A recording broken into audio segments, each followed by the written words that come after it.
বর্তমান সময়ে আপনি যদি আপনার মেয়েকে সুশিক্ষায় শিক্ষিত করাতে চান, তাহলে একটি বিষয়ের দিকে আপনাকে লক্ষ্য রাখতে হবে। এমন শিক্ষা ক্ষেত্রতে আপনার মেয়েকে পড়াতে দেবেন না যেখানে ছেলে মেয়ে একসঙ্গে পড়াশোনা করে, চলাফেরা ওঠা বসা করে। আপনার মনের অনেক ইচ্ছা আছে, আশা আছে, আপনার মেয়েকে হায়ার এডুকেট বানাবেন, ভালো শিক্ষিত বানাবেন। আপনার এই সুচিন্তাধারাকে আমি সম্মান জানাই, স্যালুট জানাই।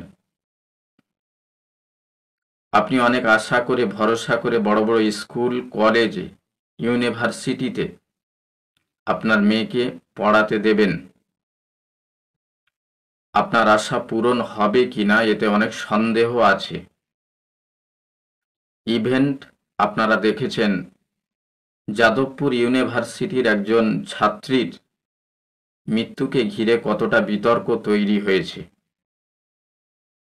অন্যায়কারীরা অন্যায় করে প্রকাশ্যে ঘুরে বেড়াবে, ক্ষতি আপনারই হবে, আপনি বিচার পাবেন না। তামাম পৃথিবীতে যত দেশ আছে তারা যদি মনে করে নারী সুরক্ষার জন্য আমরা ভালো ভালো আইন প্রণয়ন করব, যতদিন নারী পুরুষের অবাধ মেলামেশা, চলাফেরা, ওঠা বসা বন্ধ না করবে, আইন প্রণয়ন করেও কেউ কখনো নারীর সুরক্ষা দিতে পারবে না। তো এতদূর পর্যন্ত আমি বলে ফেললাম। এবার আপনাদের ব্যক্তিগত ব্যাপার। সুস্থ থাকবেন, ভালো থাকবেন।